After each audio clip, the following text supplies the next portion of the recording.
You move through life saying yes. Yes to favors you never had the energy for. Yes to company that leaves you feeling drained. Yes to expectations that were never yours to carry. You say yes out of habit, out of fear, out of love. And for a while, it works. People smile. They call you kind. They say you're easy to be around. But the moment you start saying no, something shifts. Suddenly, the warmth in their voice cools. The check-ins stop. The approval vanishes. And you're left staring at a truth Carl Jung knew well. It's not your no that changed them. It's that your no finally exposed them.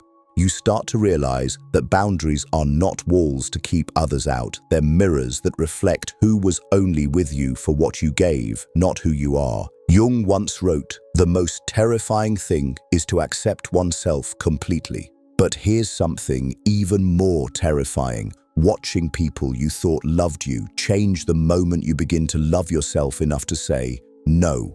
So why is it that one simple word, a word as old as language itself, has the power to make people reveal their true colors? Why does protecting your peace make others so uncomfortable? And what does that say, not just about them, but about us? This isn't just a story about rejection, it's about revelation, about the unsettling clarity that comes when you finally stop bending, when you finally stop people-pleasing, when you finally become unavailable.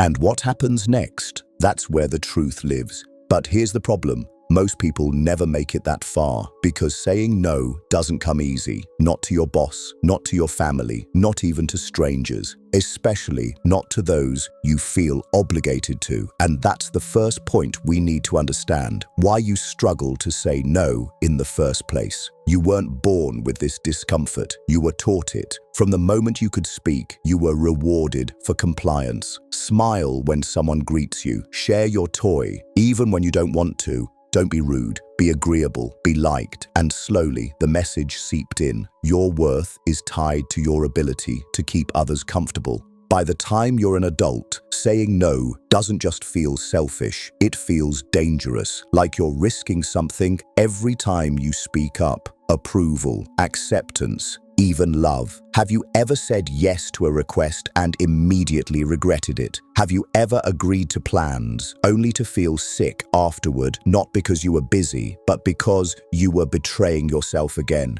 Why do we do that? Let's make it real. You're exhausted after a long week. Your cousin calls and asks for help moving. Every muscle in your body says no, but your voice betrays you. Sure, I'll be there. You show up, smiling through clenched teeth, and they never even ask how you're doing. You didn't say yes out of love. You said yes out of fear. Fear of being seen as difficult, fear of letting someone down. This isn't kindness, it's self-abandonment dressed as virtue. Carl Jung believed that the persona, the mask we wear for the world, is necessary but dangerous when we confuse it with who we really are. And many of us have built entire identities around being liked, even if that means being used. So, here's the question you need to sit with. When was the last time you said yes and meant it? And when was the last time you said no, not out of rebellion, but out of self-respect? Because if you can't answer that, it means your boundaries have gone quiet. And if they stay quiet too long, your resentment will do the speaking for you. That's why learning to say no isn't just a skill, it's a return to yourself. But here's what no one tells you. The first time you do it, the ground shifts. And that leads us into the next point. What happens the moment you finally say no? It might start small. You decline to lend money to a friend who never paid you back the last time. Or you decide not to answer that work email after hours, just this once. You brace yourself for a quiet backlash, but what follows feels heavier than expected. Their tone changes, their warmth fades, they pull away, sometimes without a word. And you're left thinking, was I wrong to protect myself? This is the moment when reality stops matching the performance, the mask slips, and what was hidden becomes visible. Saying no is rarely just about that one situation, it's about the patterns your no disrupts. If someone only liked you when you were easy to manipulate, your no becomes a threat. If someone benefited from your silence, your refusal to stay quiet feels like betrayal. Let's make this painfully real. You're in a relationship, romantic or even just close friendship. You've always been the one to adjust, to say it's okay when plans fall through or when they cross a line. But one day you calmly say, no, that doesn't work for me anymore. And suddenly the tone shifts. They say you've changed. They make you feel guilty. Or worse, they go quiet.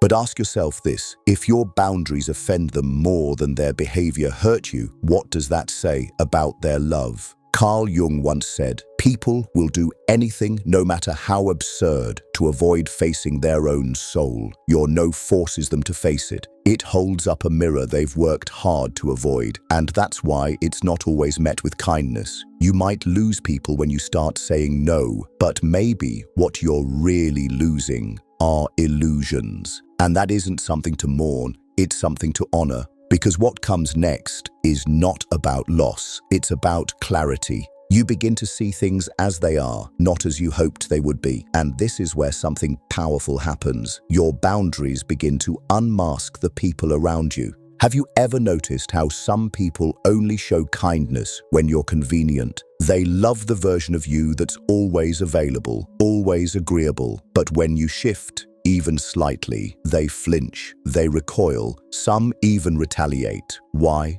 Because your no interrupts the dynamic they silently counted on. Carl Jung believed that we all wear a mask, a persona, to function in society. But what most people don't realize is that they also project their hidden flaws onto others, what Jung called the shadow. So when you assert yourself, you're not just protecting your peace, you're forcing them to confront the parts of themselves they've tried to keep hidden. Think about it. You tell a friend, I can't be your emotional dumping ground anymore. And instead of understanding, they call you selfish. Not because you are, but because your honesty exposed their need to control. Or you set boundaries with a parent who always made you feel small, and suddenly you're accused of being disrespectful. Were you really being rude, or did you just stop playing your assigned role? People react badly to boundaries, not because of what you said, but because of what it reveals about them. Your refusal to bend highlights how much they relied on your flexibility. Your voice highlights how long they expected your silence. It's not the boundary that offends them, it's the mirror. This is why so many people fear confrontation, not because they can't handle someone else's reaction, but because they're terrified of losing the image they had of the relationship. But you have to ask yourself, was that image ever real, or was it just a version you maintained to keep the peace? Here's a hard truth. If someone's affection is conditional upon your compliance, it was never love. It was control dressed in kindness. And once you see that clearly, you can't unsee it. But recognizing the truth isn't the hardest part. It's staying grounded when the manipulation starts. Because the moment you begin to assert yourself, many people won't walk away outright. They'll try to bend you back into place without you even realizing it. This is the part most people overlook. You think saying no is the end of it, but what often follows is subtle, strategic even, guilt, silence, sarcasm disguised as jokes. They don't fight your no directly, they work around it, because if they can make you feel like the villain, they don't have to question their own behavior. Have you ever said no to something simple, declining an invitation, setting a boundary around your time, and suddenly they stop responding to your messages, or they post vague jabs online about loyalty and fake friends? They never mention your name, but you know exactly who it's about. That's not coincidence, that's a pressure tactic. Or consider the friend who says, wow, I guess you're just too busy for your real friends now. Sounds like a comment in passing, but it's not. It's a test, a way to make you question your boundary, to make you prove you still care by abandoning your own needs. These aren't always cruel people. Sometimes they're just emotionally underdeveloped. They've built habits of control because no one ever held a mirror up to their behavior. But Carl Jung warned us that until you make the unconscious conscious, it will direct your life and you will call it fate.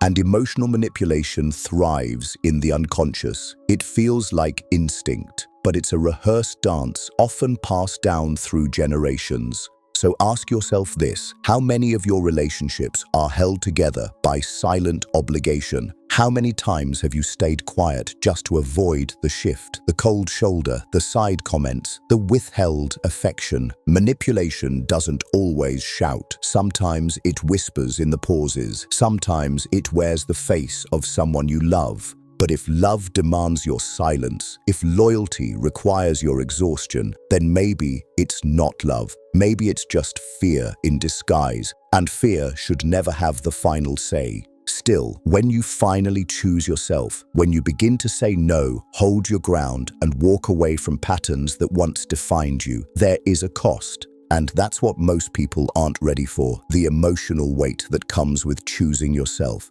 It's easy to talk about boundaries when everything is theoretical, but what about when it's your oldest friend who stops calling, or your family begins to say you're too distant now? What about when the silence after your no is louder than you expected? That's the price we don't talk enough about. Let's be honest, there are nights when you'll feel the ache, not because you regret saying no, but because it becomes painfully clear how much of your life was built on making other people comfortable. You'll feel misunderstood, you'll question your decisions, you'll miss the connection, even if it was one-sided. Think about it. You say no to working weekends for free, and suddenly your boss doesn't make eye contact anymore. You set a boundary with your partner, and they pull away emotionally. You tell a friend you can't always be their therapist, and they stop including you in their plans. The shift is sharp, and it cuts. But here's the deeper truth. Peace often begins in loneliness, because when you stop bending, you stop belonging to places that only accepted your flexibility. Jung once said, "Loneliness does not come from being alone, but from being unable to communicate the things that seem important to you."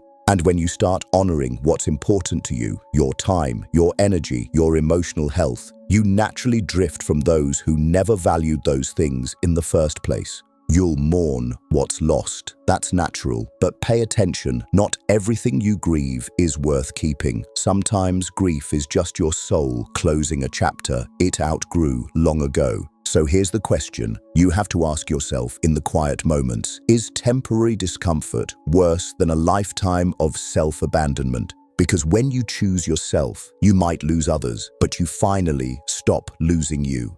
And for the first time in a long time, you begin to feel something unfamiliar. Not fear, not guilt, but freedom. Because this is the moment when you realize that saying no isn't just about pushing people away. It's about pulling yourself back. It's about reclaiming space you never should have given up in the first place. It's about remembering that your time, your energy, your attention, they're currencies, not obligations. You don't owe everyone access to you. You don't owe everyone an explanation. And you certainly don't owe everyone your constant yes. But until you say no, you can't see who truly values you and who only valued your compliance. Let's be real. In a world where everyone wants something from you, your availability, your agreement, your silence, saying no becomes an act of rebellion. It's how you teach others that you're not here to be consumed. You're here to exist as a whole person, not a resource to be mined.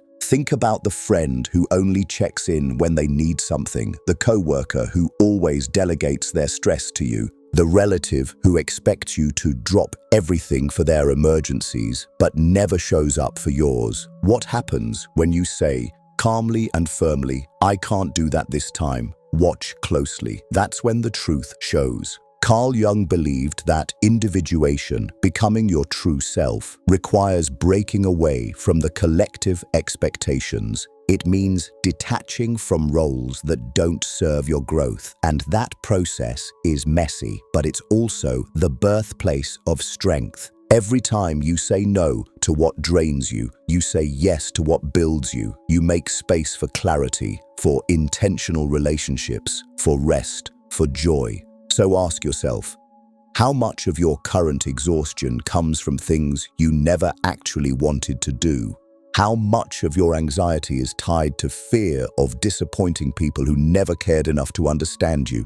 You don't need to become cruel. You don't need to yell. You simply need to remember that no is a full sentence. And the day you start using it not as a weapon, but as a boundary, is the day your life begins to align with who you actually are, not who others expect you to be. But there's still one final question most people avoid asking. Who are you when you're no longer afraid of being disliked? Because, let's be honest, so much of what we do, how we dress, what we say, who we surround ourselves with, is shaped by this quiet fear of not being accepted. We shrink our voice, we downplay our needs, we smile when we're hurting. Why? Because we've been taught that being liked is safer than being real. But what if being real is the only way to be free? You see, every time you choose to please others over protecting yourself, you teach your nervous system that your survival depends on approval. You wire yourself to equate peace with passivity. But Carl Jung believed the opposite, that true wholeness comes not from being liked, but from being integrated, fully known, fully felt, fully present.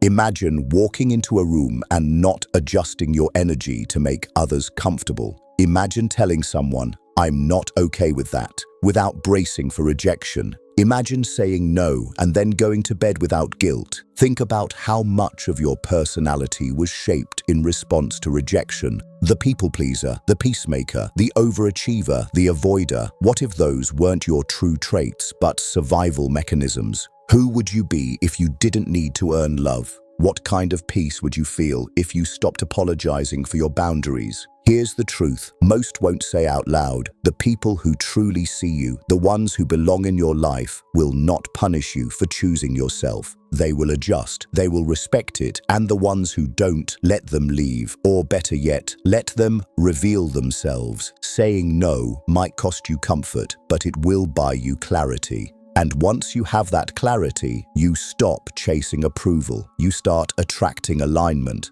Because when you stop fearing who you'll lose, you finally meet the person you were always meant to be. And that, right there, is the moment you begin to live without performance, without pretending, without negotiating your own peace just to stay in rooms that don't feel safe. Carl Jung didn't just talk about boundaries, he talked about transformation, about the painful process of confronting your shadow, shedding your persona, and standing in the raw, unfiltered truth of who you are.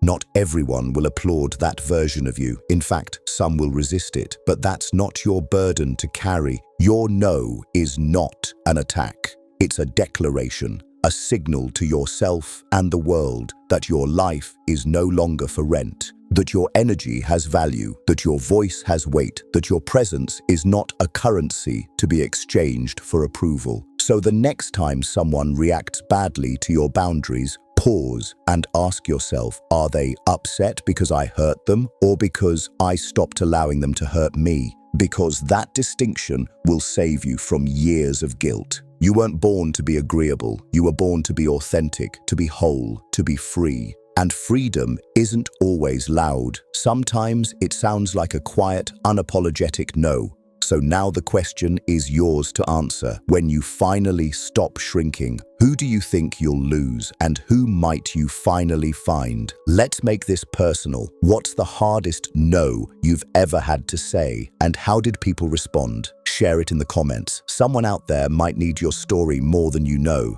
If this spoke to something deep in you, don't just scroll. Like the video, subscribe to the channel, and share it with someone who needs to hear this. Let's start a real conversation, because the more we speak our truth, the less alone we all become.